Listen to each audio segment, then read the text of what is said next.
আমরা এখন এসেছি পাঠান দরবার স্কয়ারে। তাদেরকে একটু চারপাশটা দেখাই। আসলে ভূমিকম্পের পর এখন অনেকগুলো স্ট্রাকচার এখন নষ্ট হয়ে গেছে, সেগুলো রিকনস্ট্রাকশনের কাজ চলছে।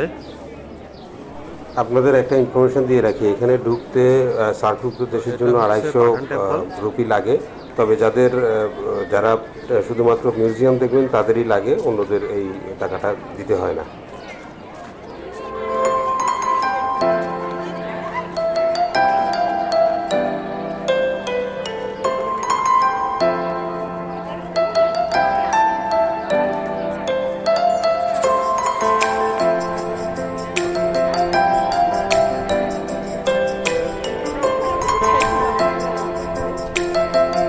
পেলে দেখেন নেপালের বিভিন্ন ঐতিহ্যবাহী জিনিসগুলো সাজিয়ে রেখেছে তারা, এগুলো তারা বিক্রি করে।